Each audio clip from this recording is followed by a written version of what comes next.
Hello and welcome to ninja prep. This is Kapil Goyal, your educator and mentor for PG physics. तो इस lecture के अंदर हम लोग इलेक्ट्रिक डायपोल के ऊपर क्वेश्चंस को सॉल्व करेंगे। इसके पहले गाउस लॉ और इलेक्ट्रिक फ्लक्स के क्वेश्चन हम लोग कर चुके हैं, आप लोगों ने वो देखे भी होंगे एंड आई एम श्योर कि आप लोगों को वो क्वेश्चंस अच्छे से समझ भी आ गए होंगे। आज जो क्वेश्चन है वो इलेक्ट्रिक डायपोल के ऊपर है, डायपोल के ऊपर क्वेश्चन को हम सॉल्व करेंगे। तो चलो स्टार्ट करते हैं। पहला जो क्वेश्चन है उसमें बोला गया है the ratio of electric field due to an electric dipole on the axis and equatorial line. तो मान लो ये दो चार्ज है, ये माइनस क्यू है, ये प्लस क्यू है, तो इनकी वजह से डायपोल ये आ गया। तो एक्सियल पॉइंट पर डायपोल होगा यहाँ पर किसी पॉइंट पर, लेट सपोज ये ए पॉइंट है, और इक्वेटोरियल का मतलब होगा यहाँ पर। तो ये हो गया डायपोल कहाँ पर, एक्सियल पॉइंट पर इलेक्ट्रिक फील्ड हो गया ये हो गया एक्सियल, और ये कौन सा हो गया, ये ऑपोजिट डायरेक्शन में जाएगा, ये जाएगा इक्वेटोरियल। ठीक है, इक्वेटोरियल। तो एक्सियल पॉइंट, एक्सियल जो डायपोल है, डायपोल की वजह से एक्सियल पॉइंट के ऊपर इलेक्ट्रिक फील्ड का जो फॉर्मूला होता है वो होता है 2kp/r³। और इसी तरह से इक्वेटोरियल के ऊपर फॉर्मूला होता है -kp/r³। माइनस साइन इसलिए आता है क्योंकि डायपोल की डायरेक्शन के अपोजिट होता है। डायपोल की डायरेक्शन क्या होती है, डायपोल की डायरेक्शन होती है माइनस से plus. Direction of dipole is minus charge two plus charge. तो हमें इनका रेशो निकालना है। तो रेशो क्या निकालना है, हमें निकालना है ई एक्सियल अपॉन ई इक्वेटोरियल। तो ई एक्सियल अपॉन इक्वेटोरियल मैग्नीट्यूड लेना है सिर्फ हमें। तो यहाँ पर क्या हो जाएगा, ये हो जाएगा 2kp/r³, और यहाँ पर कितना हो जाएगा kp/r³। तो सिंप्लीफाई करोगे तो आंसर आ जाएगा 2:1, जो कि ऑप्शन हो जाएगा कौन सा, थर्ड। तो इसका जो करेक्ट आंसर है वो आ जाएगा थर्ड। नेक्स्ट क्वेश्चन पे आ जाओ। Electric dipole is made of two equal charges, equal and opposite. तो चार्ज की वैल्यू जो है वो है 2 × 10⁻⁻⁶। ये चार्ज की वैल्यू है। दोनों के बीच की जो डिस्टेंस है वो कितनी दी है, 3 सेंटीमीटर। इसको मीटर में लिख लेता हूँ, तो 3 × 10⁻⁻² मीटर। तो डायपोल निकाल लेंगे, डायपोल क्या आ जाएगा QD। हालांकि एग्जैक्टली जो वैल्यू लिखी जाती है वो लिखी जाती है Q × 2L। तो 2L को मैंने किसके बराबर ले लिया, D के बराबर ले लिया। तो यहाँ से ये वैल्यू क्या हो जाएगी, ये 6 × 10⁻⁻8। ये डायपोल की वैल्यू हो गई। इलेक्ट्रिक फील्ड हमें गिवन है, इलेक्ट्रिक फील्ड की वैल्यू कितनी गिवन है, 2 × 10⁵ न्यूटन पर कूलम। तो टॉर्क जो होता है उसको हम लिखते हैं P×E, और ये वैल्यू बनती है PE sin थीटा। मैक्सिमम के लिए साइन 90 डिग्री हो जाएगा, तो फॉर मैक्सिमम साइन 90 ले लेंगे हम, तो यानी कि थीटा की वैल्यू हो जाएगी 90 डिग्री। तो ये हो जाएगा 1 मैक्सिमम के लिए। तो यहां से टाउ मैक्स जो है वो किसके बराबर हो गया, PE के बराबर हो गया। P की वैल्यू हम ऑलरेडी निकाल चुके हैं, कितनी आई है, 6 × 10⁻⁻8। और इलेक्ट्रिक फील्ड की वैल्यू कितनी आई है, 2 × 10⁻, ये कितना है 5। तो यहां से इसको सॉल्व करेंगे तो ये आएगा 12 × 10⁻⁻3। तो आंसर हमारे पास कितना आ गया, 12 × 10⁻⁻3। अब यहां पर ध्यान से देखो, आंसर में 24 भी है। 24 आंसर कब आ सकता है, जब आप ये वाला फॉर्मूला यूज कर जाओगे Q × 2L, यानी कि जो दोनों के बीच की डिस्टेंस है उसको 2 से अगर आप मल्टीप्लाई कर गए तो आंसर आपका 24 भी आ जाएगा। और आएगा भी, बहुत सारे लोगों का आएगा, क्योंकि आप जो फॉर्मूला यूज करोगे Q × 2L वाला करोगे। तो हालांकि फॉर्मूला ये होता है, पर जनरली जो डिस्टेंस हमें गिवन होती है वही डिस्टेंस को हम एज इट इज ले लेते हैं। ठीक है, तो आंसर हमारे पास क्या आएगा, 12 × 10⁻⁻3। Next, 2 charges plus 3.2 × 10⁻⁻19 and -3.2 × 10⁻⁻19 coulomb placed at 2.4 Armstrong. Distance जो है वो आर्मस्ट्रॉन्ग में गिवन है। तो सबसे पहले तो यहाँ हम P की वैल्यू निकाल लेते हैं। तो P कितना आ जाएगा, Q × D। तो ये आ जाएगा 3.2 × 10⁻⁻19, और ये डिस्टेंस कितनी है, 2.4। तो ये आ गया 2.4 आर्मस्ट्रॉन्ग में है, तो 1 आर्मस्ट्रॉन्ग 10⁻⁻10 मीटर। ये हमारे पास डायपोल की वैल्यू आ गई। Placed in a uniform electric field, uniform electric field की वैल्यू हमें गिवन है, ये है 4 × 10⁵ वोल्ट पर मीटर। हमें क्या निकालना है, इलेक्ट्रिक डायपोल मोमेंट। क्या निकालना है, इलेक्ट्रिक डायपोल मोमेंट निकालना है। तो हमें सिर्फ ये वैल्यू चाहिए, इलेक्ट्रिक फील्ड वगैरह से हमें कोई मतलब ही नहीं है। तो P = 3.2 × 2.4, और ये हो जाएगा 10⁻⁻19। तो इसको जब मल्टीप्लाई करोगे तो ये बनेगा 48 और 76, तो 7.68 × 10⁻⁻29 कूलम मीटर। तो यहाँ पर इलेक्ट्रिक फील्ड जो है ये फिक्सियस डेटा है, आपको कंफ्यूज करने के लिए दिया हुआ है। आपको सिर्फ और सिर्फ डाइपोल मोमेंट निकालना है, जो कि सिंपल फॉर्मूला लगाओगे Q इंटू डी, उससे आंसर आ जाएगा।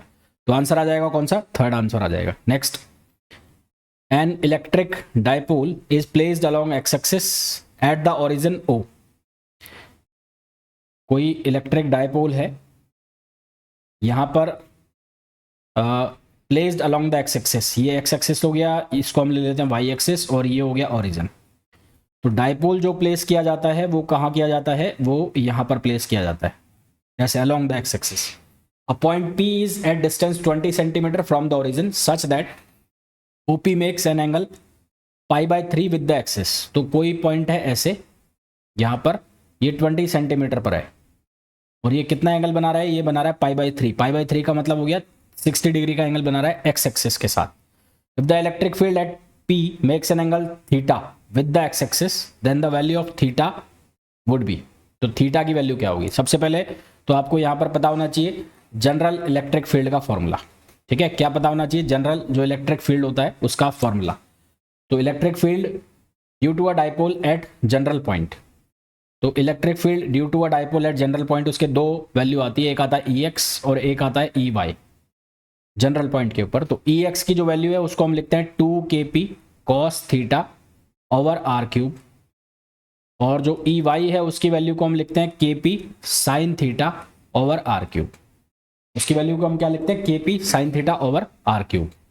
जो थीटा वैल्यू है वो कितनी है? थीटा की जो वैल्यू है वो 60 डिग्री है।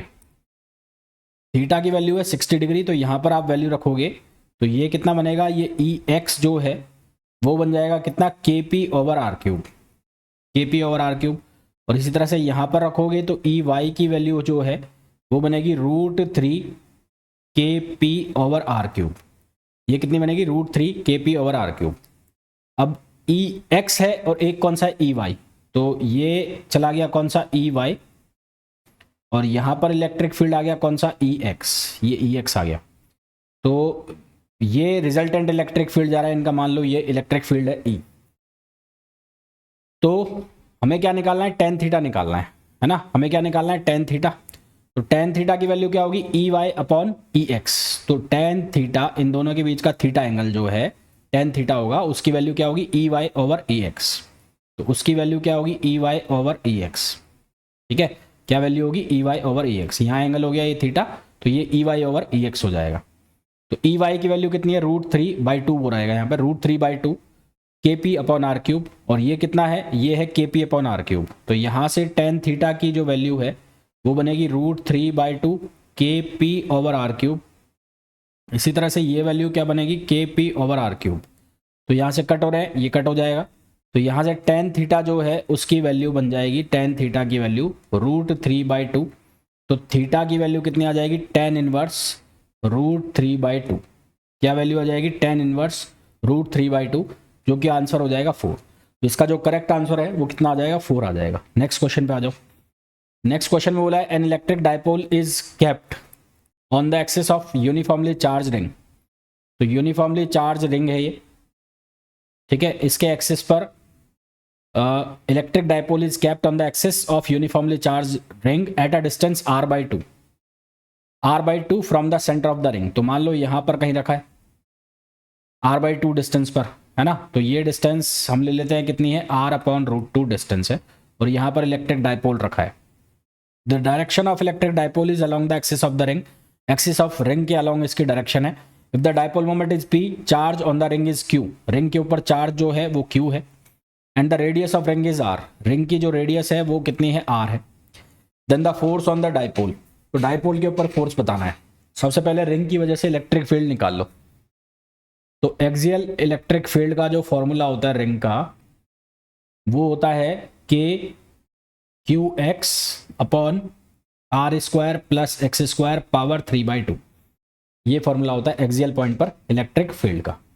ठीक है, अब हमें क्या करना है? हमें डाइपोल के ऊपर फोर्स निकालना है। तो ये जो x डिस्टेंस है ये हमें कितनी सब्सटीट्यूट करनी है? r/√2 करनी है। कितनी करनी है? r/√2। ये डिस्टेंस को हमें सब्सटीट्यूट करना है। तो पहला तो फोर्स का जो फॉर्मूला होता है, वो फोर्स का फॉर्मूला क्या होता है? वो होता है नॉन यूनिफॉर्म इलेक्ट्रिक फील्ड में, क्योंकि वेरी करेगा इलेक्ट्रिक फील्ड, तो नॉन यूनिफॉर्म हो गया। तो P और ये फॉर्मूला हो गया, ये ग्रेडियंट हो गया E। तो पी डॉट ग्रेडियंट ई, तो यहाँ से पी, पी का मतलब हो गया डाइपोल, तो ग्रेडियंट एक्स डायरेक्शन में लेना है, तो इसको मैं लिख दूंगा, क्या लिख दूंगा, D E over D x, D E over D x. तो आपको क्या करना है, अब आपको करना है, ये मैं बता रहा हूँ, जो ये ई एक्सियल जो है, यहाँ जो वैल्यू लिखी हुई है, इसको डिफरेंशिएट कर दो एक्स के रेस्पेक्ट में। डिफरेंशिएट करने के बाद एक्स की वैल्यू को कितना रख देना, R by two, R by root two. तो R by root two value रखोगे तो वो सारी वैल्यू कट जाएगी, मतलब जो भी डिफरेंशिएशन के बाद टर्म बनेगा वो जीरो हो जाएगा। जैसे ही अब R by root two value रखोगे तो वो जीरो हो जाएगा, और वो जीरो हो जाएगा तो फोर्स की वैल्यू भी कितनी आ जाएगी, जीरो आ जाएगी। तो ये आपको करना है इसमें। और ये फोर्स का फॉर्मूला ध्यान रखना, ये फॉर्मूला कब यूज करते हैं हम, ये नॉन यूनिफॉर्म इलेक्ट्रिक फील्ड के लिए। तो force acting on dipole, acting on dipole in non uniform electric field, non uniform electric field. तो नॉन यूनिफॉर्म में इलेक्ट्रिक फील्ड में ये फोर्स का फॉर्मूला है।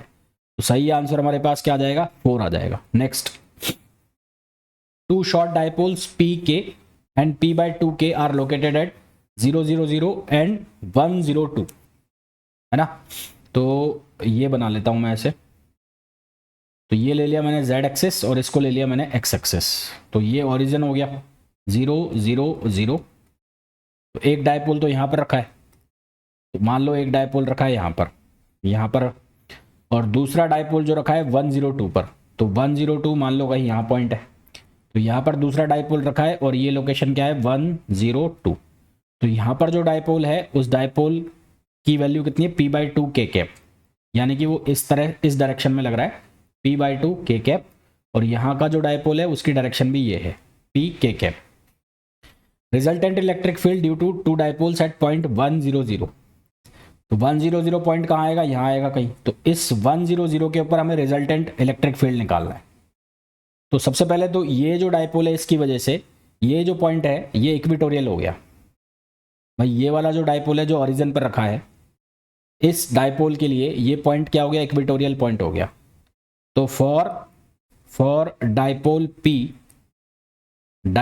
P location of point 100, location 100 is equatorial.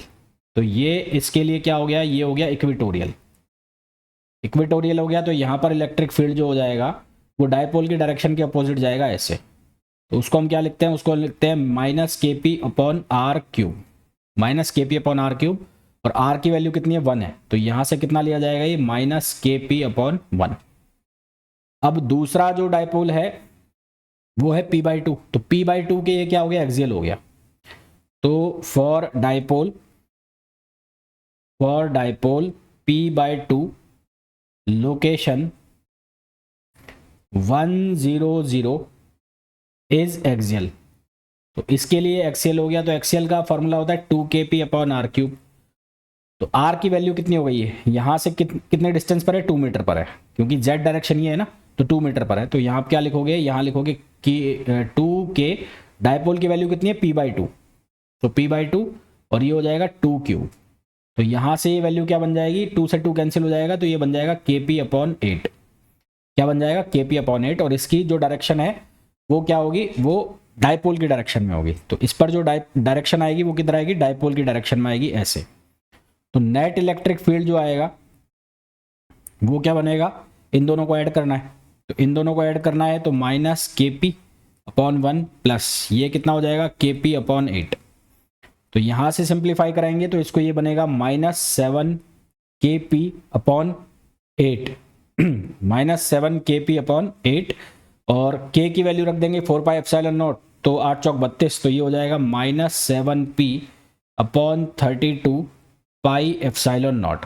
और कौन सी डायरेक्शन में आएगा, के कैप में आएगा। कौन सी डायरेक्शन में आएगा, के कैप। तो minus 7p upon 32 pi epsilon not के कैप, जो कि हमारा आंसर है कौन सा, 2। तो हमारे पास इसका जो करेक्ट आंसर है वो कौन सा आ जाएगा, 2 आ जाएगा। नेक्स्ट,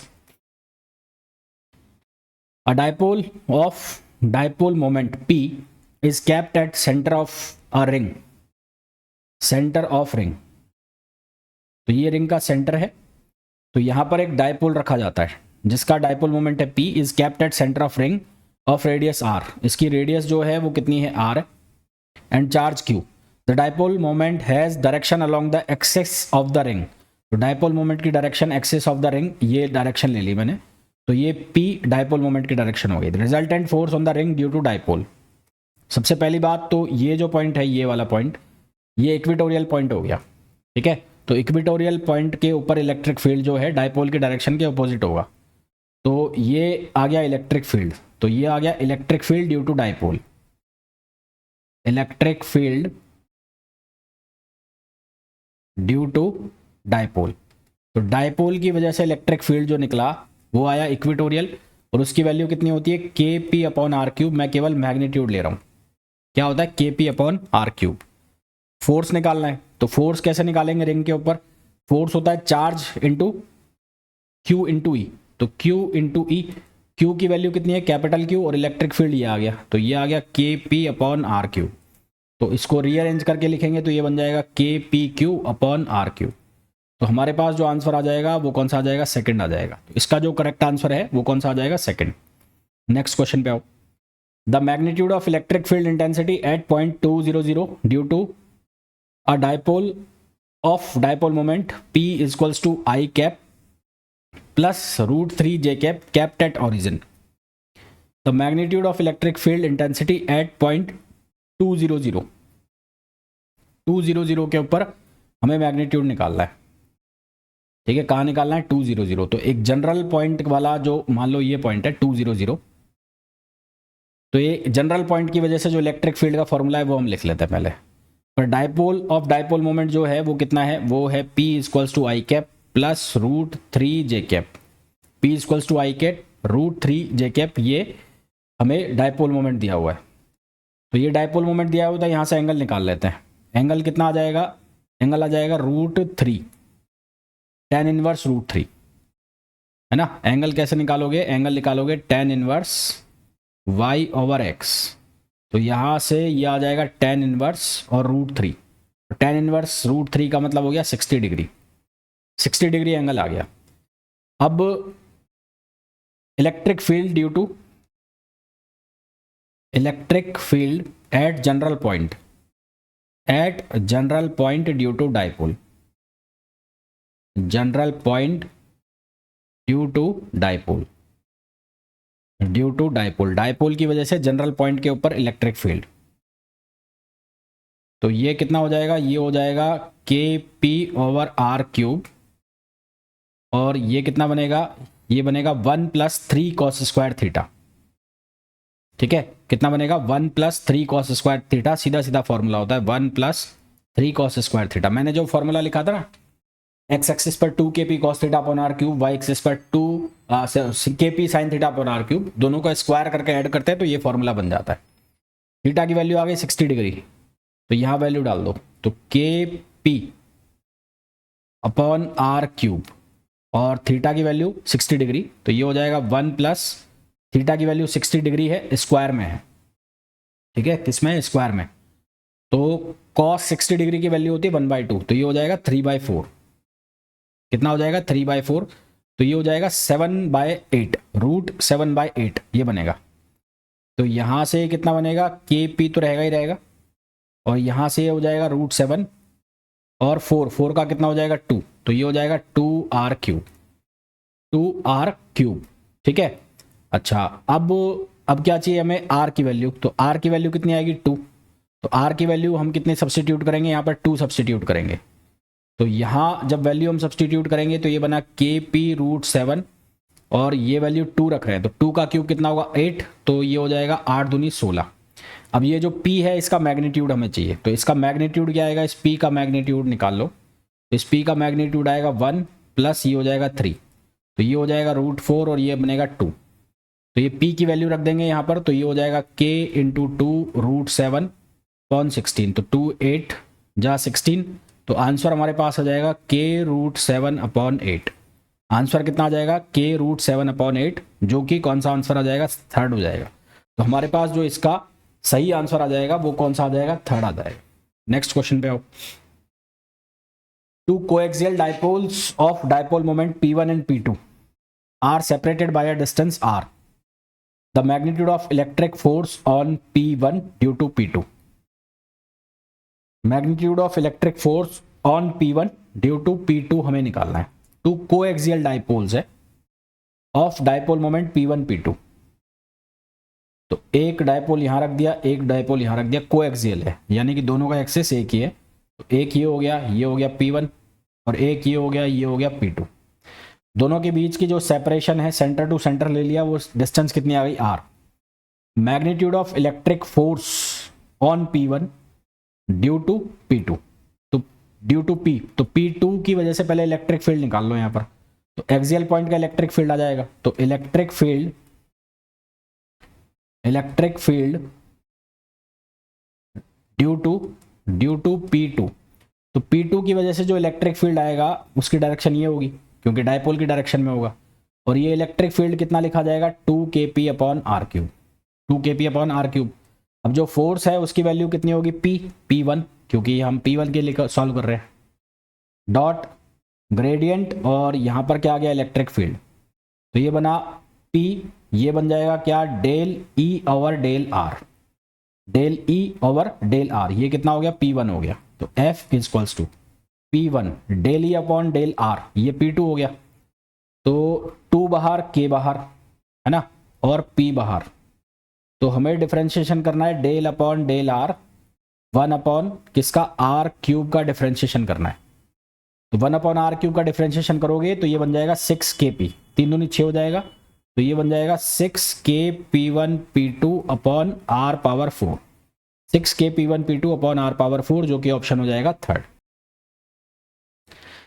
इस क्वेश्चन में बोला गया है dipole is kept near an infinite line of charge if the net force on the dipole is 0 then its dipole moment is. तो dipole is kept near an infinite line of charge. तो infinite line of charge को हमने ऐसे ले लिया। तो infinite line of charge की वजह से जो इलेक्ट्रिक फील्ड होता है उसकी वैल्यू होती है electric field 2k lambda over R। और ये परपेंडिकुलर जाता है या तो आउटवर्ड और या इनवर्ड। या तो ये आउटवर्ड होगा और इनवर्ड होगा, तो ये परपेंडिकुलर टू लाइन होगा। तो इलेक्ट्रिक फील्ड ऐसे जा रहा है। अब हमें ये बोला है if the net force on the dipole is 0। अब यहां इसके पास कहीं डाइपोल रखा है, तो डाइपोल के ऊपर नेट फोर्स 0 हो तो उसके लिए डाइपोल मोमेंट की जो पोजीशन है वो कैसे होनी चाहिए ये हमें पूछा गया है। ठीक है, तो उसके लिए क्या जरूरी है इलेक्ट्रिक फील्ड लगाए। तो इलेक्ट्रिक फील्ड जो लगेगा वो क्या करेगा डाइपोल के चार्ज के ऊपर फोर्स लगाएगा।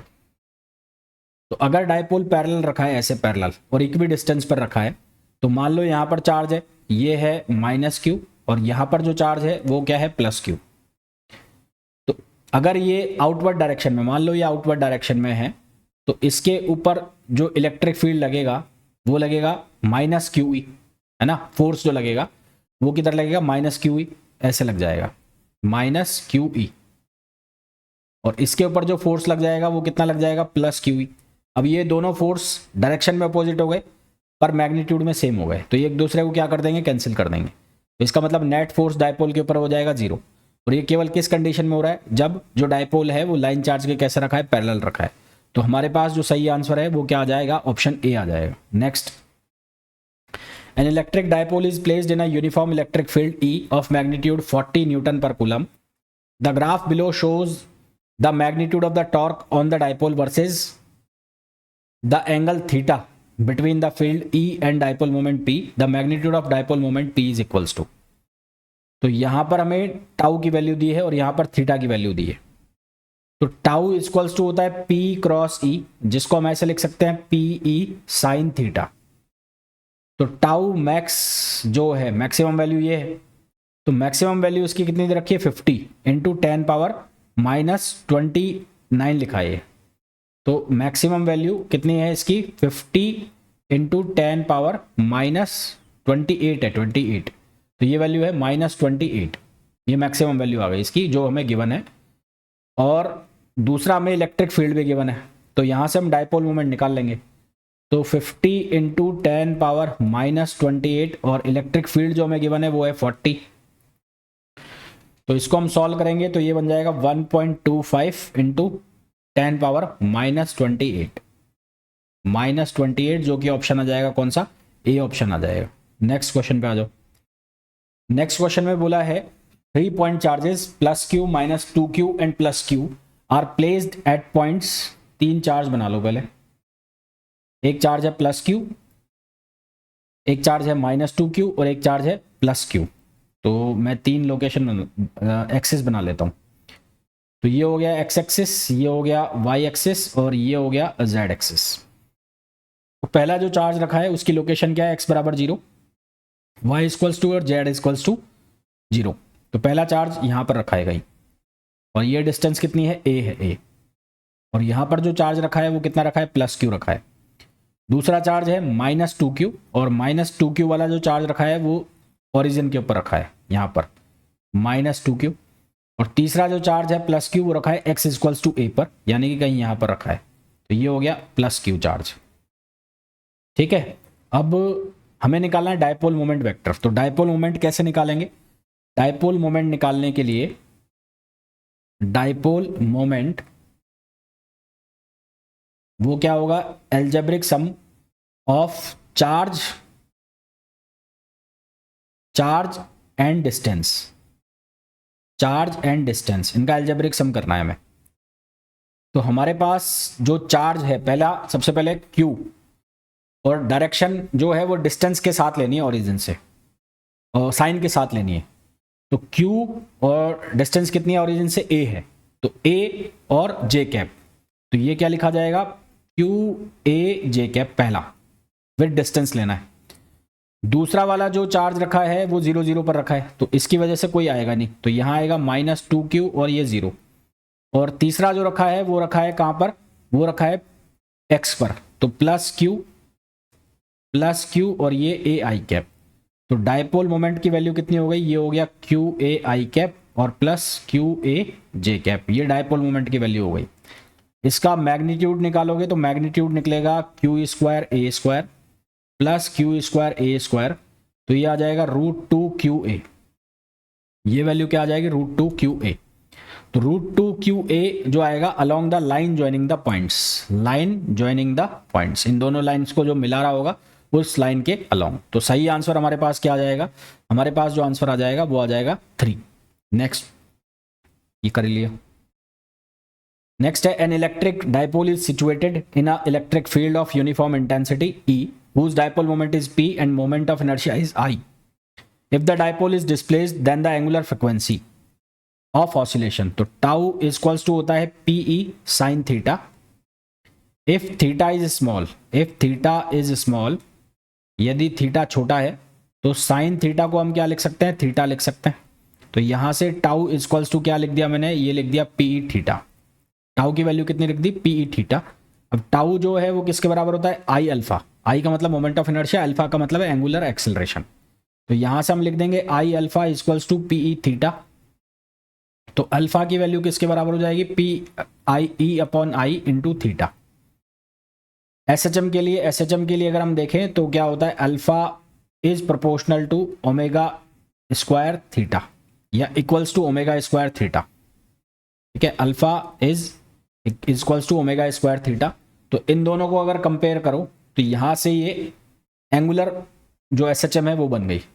तो ओमेगा स्क्वायर की जो वैल्यू है वो किसके बराबर आ गई, वो आ गई पीई अपॉन आई। तो ओमेगा की वैल्यू कितनी हो जाएगी, अंडर रूट पीई अपॉन आई।